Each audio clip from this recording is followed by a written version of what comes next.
कोई आदमी टोपी खड़ा होकर के टोपी पहन करके खड़ा हो जाता है, बोले मैं भारत माता की जय नहीं बोलूंगा, मुझे मेरी गर्दन काट लो।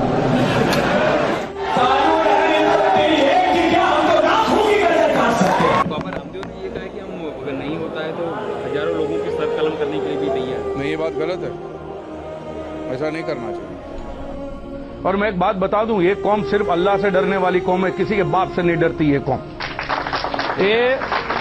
ये सिर्फ अपने नबी करीम से डरने वाली कौम है जी। लेकिन उनको ऐसे, क्योंकि क्या है, जज्बाती बहुत है जी। मुसलमान भाई लोग जज्बाती बहुत है, तो बहका दिया। वो कई बार मेरे प्रोग्राम सुनते हैं टेलीविजन पे और कहा है कि एक इलाका है जहाँ कई मुसलमान स्कूल है लेकिन वहाँ वंदे मातरम नहीं पढ़ाया जाता है, हिंदी नहीं पढ़ाया जाता है, क्या सही है? और आपके मजहब में, इस्लाम में देशभक्ति के बारे में क्या कहा गया है? पहला सवाल कि मुस्लिम स्कूल में वंदे मातरम क्यों नहीं कहा जाता? हमें ये देखना चाहिए कि कोई भी गाना या कोई भी चीज आप कहते हैं उसकी मानी क्या है। आप जब वंदे मातरम पढ़ते हैं उसकी मानी है कि हम सिजदा करते हैं इस देश जो हमारी माता है, ऐसे कहा जाता है, और हम इसकी पूजा करते हैं। ये हमारे लिए शिर्क है, शिर्क है इस्लाम में, और गलत है हिंदुइज्म में भी। हिंदुइज्म में भी आपको इबादत सिर्फ करना चाहिए एक खुदा की, धरती की नहीं। तो हिंदुइज्म में भी गलत है, क्रिश्चियनिटी में भी गलत है, इस्लाम में ही गलत है। लेकिन आम हिंदू अपने मजहब को नहीं जानते, अपनी मजहबी किताबें नहीं पढ़े हैं, इसीलिए कोई भी आप गाना गाते हैं अगर उसके मानी खुदा के खिलाफ है, अल्लाह सुब्हानहू व तआला के खिलाफ है, भगवान के खिलाफ है, तो ऐसा गाना गाना गलत है। आपने मुझे शुरुआत में नमस्ते कहा, नमस्ते, नमस्ते के क्या मानी है भाई साहब, आप बोल सकते हैं? नहीं पता क्या मानी है? माइक्रोफोन ऑन कीजिए जरा भाई साहब का।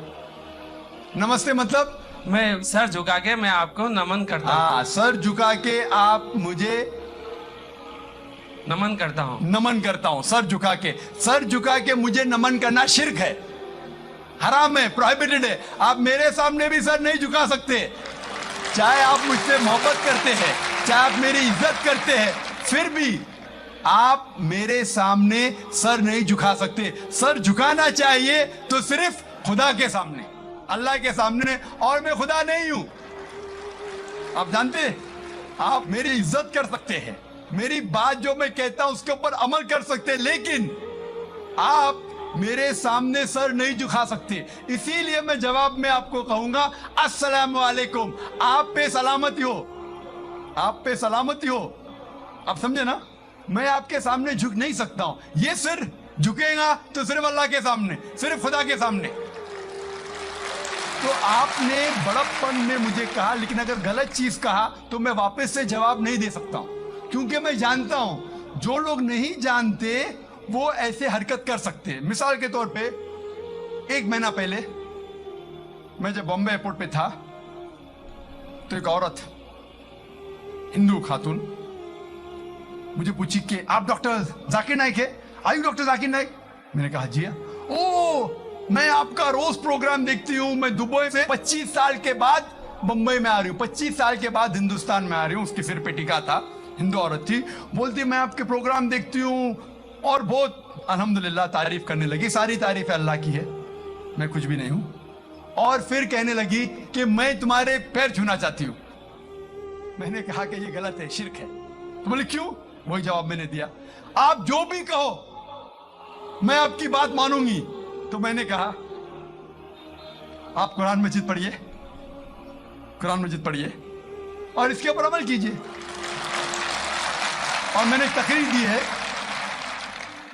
Similarities between Islam and Hinduism, Islam और हिंदुइज्म में यकसानियत, और साबित किया है कि हिंदुइज्म में भी लिखा है कि आप सिर्फ एक ईश्वर की इबादत करना चाहिए, जितने ऋषि आने वाले उनमें मानना चाहिए, और मोहम्मद सल्लल्लाहु अलैहि वसल्लम में भी। तो आपको अगर कुरान और वेदा पे अमल करना चाहिए जो यकसा है, आपको एक खुदा में मानना पड़ेगा और आखिरी पैगंबर मोहम्मद सल्लल्लाहु अलैहि वसल्लम पर।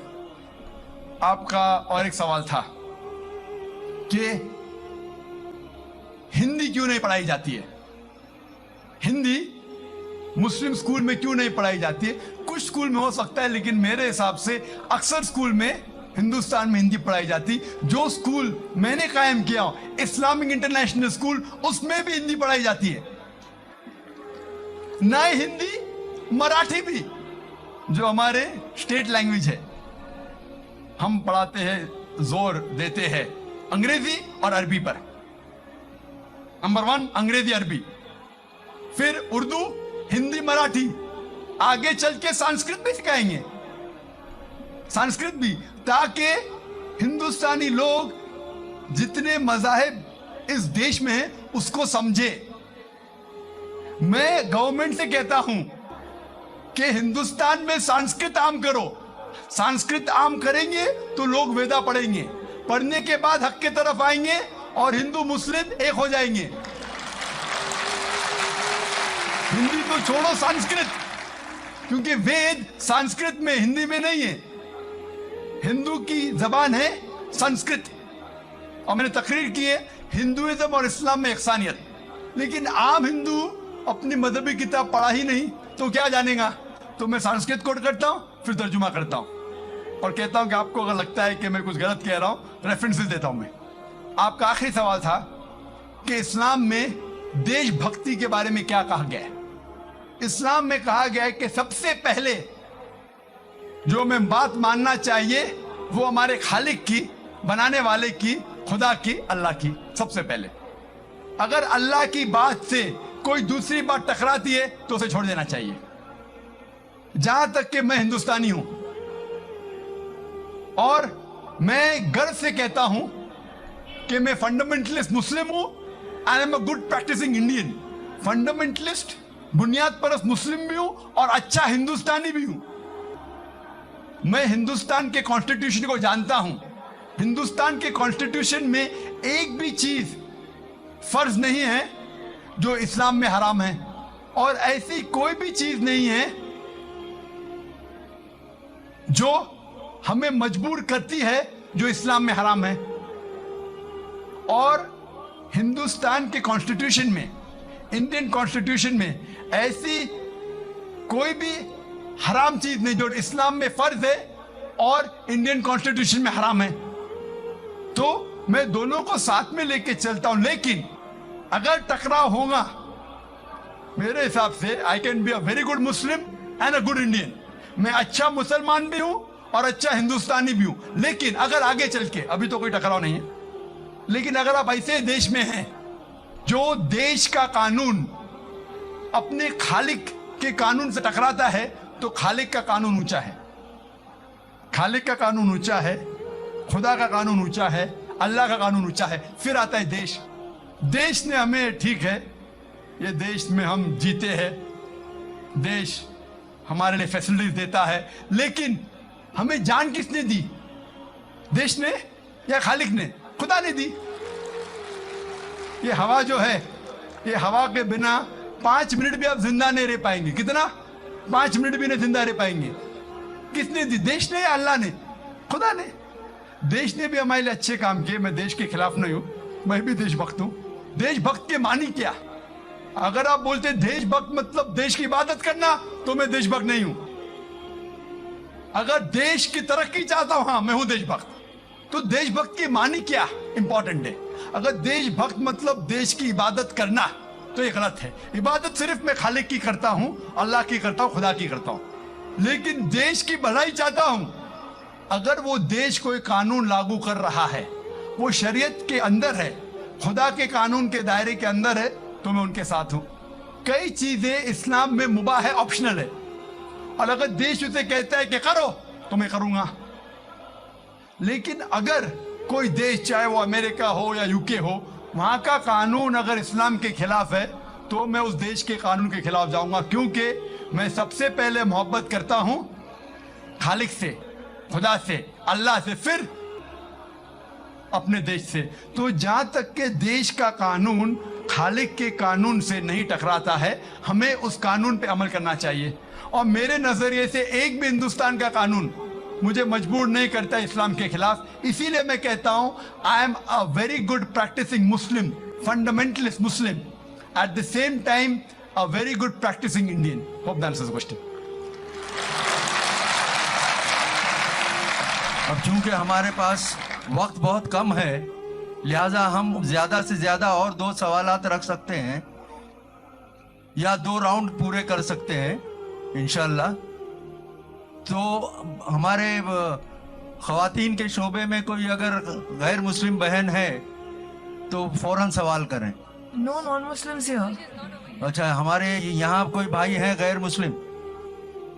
आइए। अस्सलाम वालेकुम जाकिर भाई, श्री राम राजू है मेरा नाम।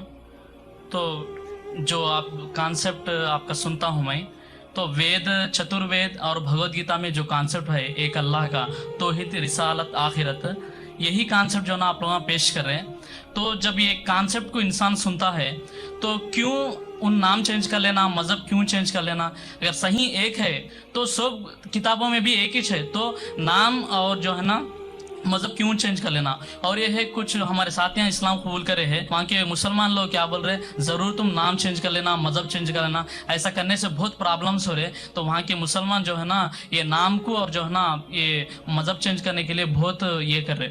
और दूसरी बात ये है, भाई साहब एक सवाल, कम वक्त है, आपने 2 सवाल पूछ चुका है, मैं उसका जवाब दूंगा, उसके बाद बाकी को मौका दिया जाएगा।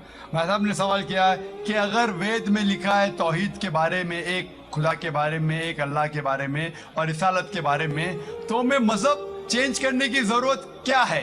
मैं कब कह रहा हूँ कि मज़हब चेंज करो? मैं कह रहा हूँ कि मज़हब पे पुख्तगी से अमल करो। आपके वेद में लिखा है, भगवत गीता में लिखेला है बुत परस्ती हराम है, गलत है। Bhagavad Gita chapter number 7, chapter number 7, भाग नंबर 7, श्लोक नंबर 20 में लिखा है कि all those whose intelligence has been stolen by material desires, they worship demigods. जो कोई इंसान जो पैसे के पीछे, मटीरियलिस्टिक थिंग के पीछे भागता है, वो गलत खुदा की इबादत करता है, बुत परस्ती करता है, आइडल वर्शिप करता है।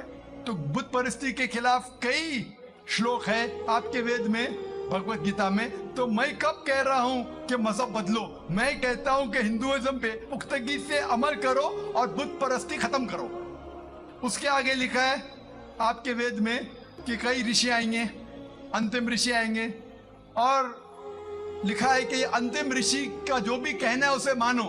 तो अगर आप सच्चे हिंदू हैं तो आपको आखिरी ऋषि जो मोहम्मद सल्लल्लाहु अलैहि वसल्लम ने कहा है और जो पैगाम दिया है वो है कुरान, उसके ऊपर अमल करना आपके लिए फर्ज है।